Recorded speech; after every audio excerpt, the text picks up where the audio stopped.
السلام عليكم اخوان، ومرحبا بكم في هذا الفيديو الجديد اللي غادي نشوفوا فيه ملعب الهوكي. حنا دائما كنتبعوا الملاعب ديال كرة القدم.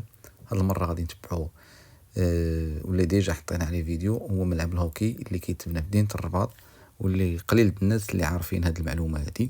الملعب تقريبا في المراحل النهائية ديالو كيف كتشوفوا في الصورة، يعني داز من جميع المراحل اللي كبار. دابا بقاو كيف غنقولوا غير شي روتوشات اللي بساط.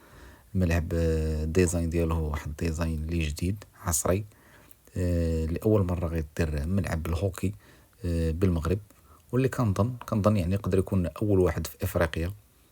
غادي يكون ملعب الهوكي، وغادي يكون يعني متعدد الرياضات، ولكن هو بالأساس ملعب الهوكي اللي جا في واحد الموقع اللي واعر، موقع استراتيجي كيف كتشوفوا في الصورة على اليسار ديالكم. البحر هو جا منه البحر، يعني في حي يعقوب المنصور. ديجا واحد الجهة اللي زوينة ومقادة. الكورنيش اللي ديجا واجد، يعني من غيتحط عليه الملعب ولا من غيكمل ديجا لونطوراج ديالو مزيان، وديجا يعني كيتزيد يتقاد لونطوراج ديالو احسن فاحسن. مدينة الرباط يعني كيف كتشوفوا هاد المشاريع اللي غادا فيها وبواحد السرعة، اللي غادي تولي تقريبا من احسن العواصم اللي غنقولوا في افريقيا، ولما لا في العالم ان شاء الله. كل شيء ممكن من القدام. المدينة ممكن تنافس على ألعاب أولمبية في السنوات القادمة.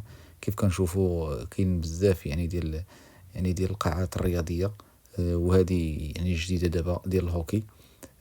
كاينين عندنا ملاعب كرة القدم، ملاعب كرة السلة، وبزاف ديال المرافق الرياضية اللي بالمواصفات عالمية. كيتزاد تنضاف لينا هاد الملعب هذا الهوكي. صراحة واحد الحاجة اللي زوينة، واللي كتزيد تضيف جمال لمدينة الرباط.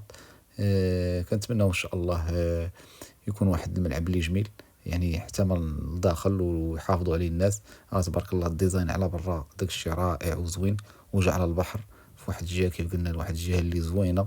هادشي ما كيخلينا نحسوا بالافتخار ونشوفوا هاد المشاريع اللي كتزيد القدام. هانتوما كيف كتشوفوا هاد الصورة هادي، البحر على اليسار ومازال هاد الجهة ديالو غادي تقاد ان شاء الله. الملعب قريب ليه حتى مول جديد، مول كاروسيل، يعني حتى هو جاي في الكورنيش ديال يعقوب المنصور. مشاريع الصراحة رائعة كدير في مدينة الرباط، بمواصفات الصراحة عالمية. غادي نشوفوا في هذه الصورة هذه اللي من مور هذه الملعب كيفاش غادي يكون التصميم ديالو من الداخل.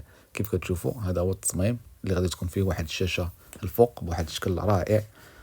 لما لا حتى حنايا غادي نبداو نمارسوا هذه الرياضة هذه، ويكون عندنا شي فريق ولا شي منتخب اللي ينافس في البطولات. لما لا، راه كاينين يعني مواهب في عدة رياضات اللي ما عندهمش يعني فين يتمارسوا بحال التيرانات ديالهم. دابا جا هذا الملعب هذا ان شاء الله اللي غادي نكتشفوا فيه شي ابطال، واللي غادي يفرغوا فيهم الطاقة ديالهم، واللي يكونوا ان شاء الله ناجحين، ويولي عندنا واحد المنتخب اللي واعر. هذا هو الديزاين ديال الملعب فاش غادي يكمل. صراحة ديزاين واعر رائع عصري. نتمناو ان شاء الله باش نشوفوه. كنتمناو زعما في اسرع وقت نشوفوا هاد الجوهره هذه الجديده اللي غتنضاف، اللي غتنضاف للمرافق الرياضيه اللي عندنا في المغرب، واللي عندنا يعني في مدينه الرباط. كنشكركم ونتمنى التوفيق للجميع ان شاء الله.